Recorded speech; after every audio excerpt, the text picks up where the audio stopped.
வழக்கம் போல ஹோட்டலில் வேலை செய்து கொண்டிருந்த இளைஞர் திடீரென இளைஞருக்கு வந்த போன் கால் வந்ததும் ஹோட்டலுக்கு வெளியே வந்த இளைஞரை சரமாரியாக குத்தி கொன்ற கொடூரம். பிடிக்க முயன்ற பொதுமக்களை கத்தியை காட்டி மிரட்டிவிட்டு தப்பிச் சென்ற கொலையாளி சிக்கினானா? அதிர வைத்த பகீர் சம்பவத்தின் பின்னணி என்ன?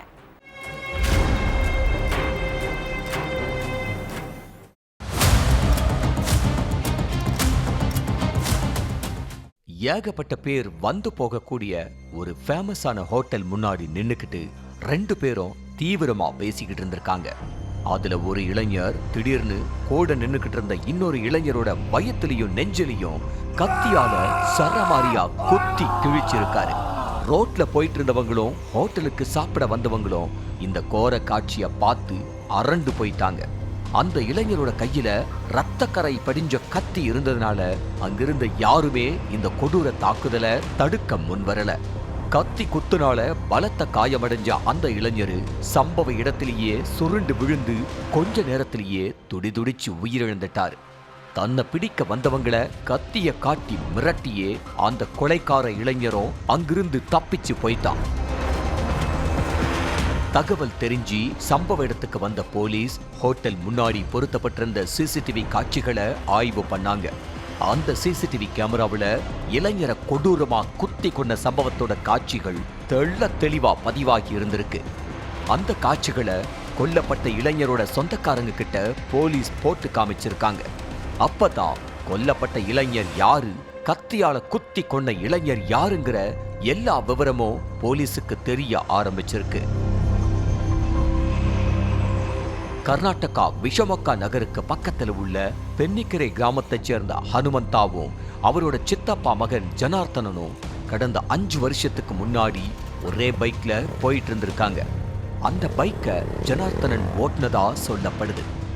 இவங்க 2 பேரும் போன பைக்கும் எதிரில் வந்த இன்னொரு வாகனமும் நேருக்கு நேரா மோதி விபத்துக்குள்ளாகி இருக்கு.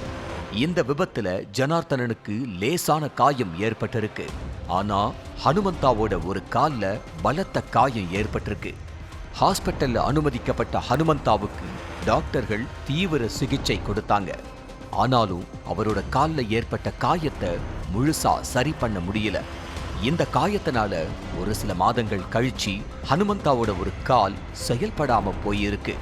அதனால கடந்த 5 வருஷமா ஹனுமந்தா தன்னோட ஒரு காலை வச்சு தாங்கி தான் நடந்திருக்காரு. ஹனுமந்தா நடந்து போறத பார்த்து அவரோட ஃப்ரெண்ட்ஸ், ஏரியாக்காரங்க ஒரு சில பேரு அவரோட நடைய பார்த்து கிண்டல் பண்ணி இருக்காங்க.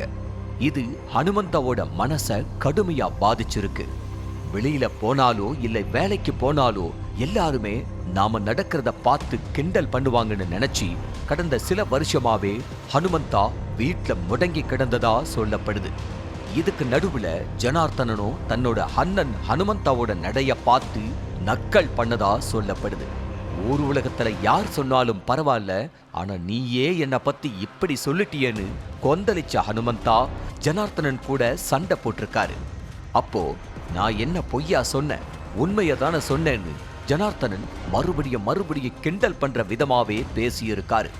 அப்போ உன் கூட பைக்ல வந்ததுனால தான் எனக்கு இந்த நிலைமை, என்ன கூட்டிட்டு போய் கீழே தள்ளி விட்டுட்டு இப்ப என்னையவே இப்படி பேசுறியான்னு கேட்டு ஹனுமந்தா கடுமையான கோபத்தோட ஜனார்த்தனன் கிட்ட வாக்குவாதம் பண்ணியிருக்காரு. அப்போ சொந்தக்காரங்க ஒரு சில பேரு 2 பேரையும் சமாதானப்படுத்தி சண்டைய விலக்கி விட்டுருக்காங்க. ஆனாலும் ஹனுமந்தாவுக்கு ஜனார்த்தனன் மேல கோபம் குறையல. விபத்துல சிக்கி ஹனுமந்தா ஹாஸ்பிட்டல்ல சிகிச்சையில இருந்தப்ப ஜனார்த்தனன் கிட்ட ஹனுமந்தா பண உதவி கேட்டதாவும், ஆனா ஜனார்த்தனன் பணம் கொடுக்க மறுத்துட்டதாவும் சொல்லப்படுது. ஆபத்து காலத்துல கூட பணம் கொடுத்து உதவலையேன்னு அப்பத்திலிருந்தே ஹனுமந்தாவுக்கு ஜனார்த்தனன் மேல கோபமும் வருத்தமும் இருந்திருக்கு. இந்த நேரத்துல தான் நடக்க முடியாம போனதை பத்தி கிண்டலா பேசினதுனால கொலைவெறி தலைக்கேறி போய் ஜனார்த்தனனை கொல்ல முடிவு பண்ணி இருக்காரு.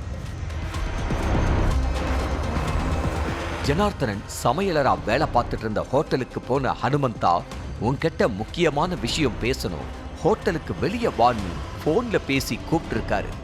உடனே அவரும் ஹோட்டலிருந்து வெளியில வந்து அங்கு நின்னுக்கிட்டு இருந்த ஹனுமந்தா கிட்ட பேசியிருக்காரு.